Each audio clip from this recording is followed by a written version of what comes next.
Hey everyone, welcome back. I'm going to get started on this pneumatic trailer that I had 3D printed from Shapeways. I did not design this. This is available for anyone to purchase. It is a little pricey. This is the fine detailed version of the 3D print, but it's kind of worth it, especially since I'm going to be painting this a aluminum material. It really needs a smooth surface to look somewhat convincing. So I've already spent some time sanding this. It's very easy to sand, you just gotta take your time. There's a lot of fine parts here that could be easily broken. So I've just been using some 600 grit sandpaper and then some 1500 grit, and I'll probably give it a quick wash with some alcohol, do another sand it a little more, and then hit it with some primer and see how it looks and go from there. I'm going to be using the same material that I used in the past, a couple other builds, the ALCLAD paints. So first it's a gloss black that goes on this, or on top of the primer, and then you spray the metal material or metal paint on top, which is really just small microscopic flakes of the different types of metal suspended in a thinner. So it should look pretty good. I think I'll test it out on a few pieces of plastic first to see which one I like. I've got a few different paints I'm going to try, a few different colors or types of metal.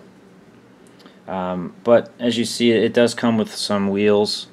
Might be kind of hard to see since it's all white, but I'm cutting these off, and I'm going to be using wheels from a kit here, which I have right behind me. It's just Peterbilt model that's available. It's pretty cheap. I think I paid $15 for it.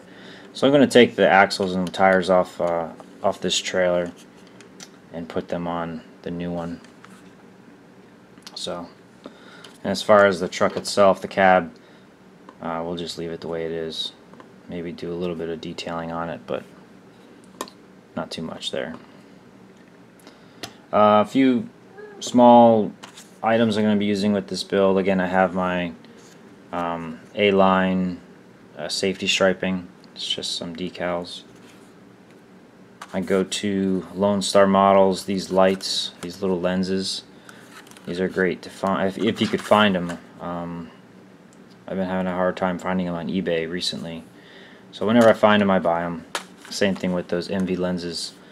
We'll see what looks the best on this build. So I'm gonna get started and show you guys some progress as I move along.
Alright guys, here's the finished model.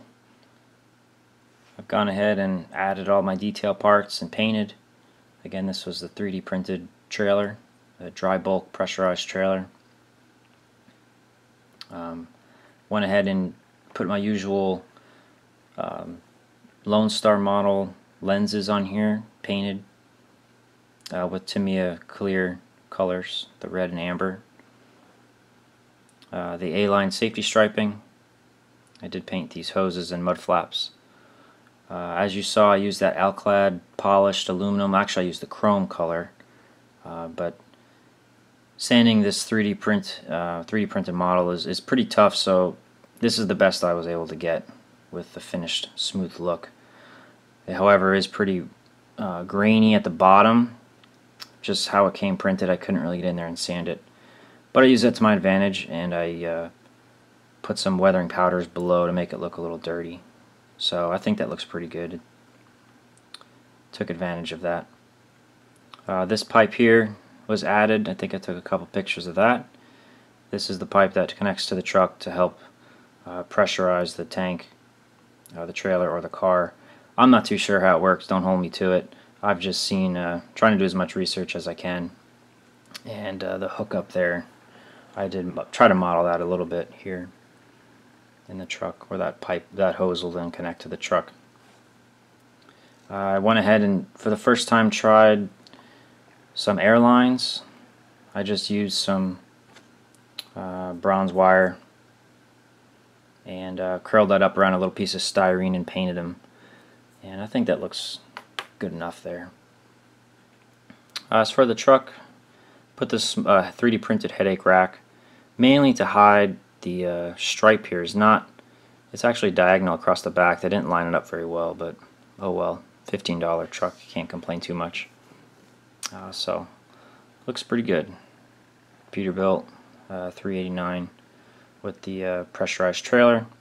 Be going on the layout to use on that transfer facility that I've been modeling. So anyway guys, let me know if you have any questions on the build. If you're interested in building one, I'd love to help.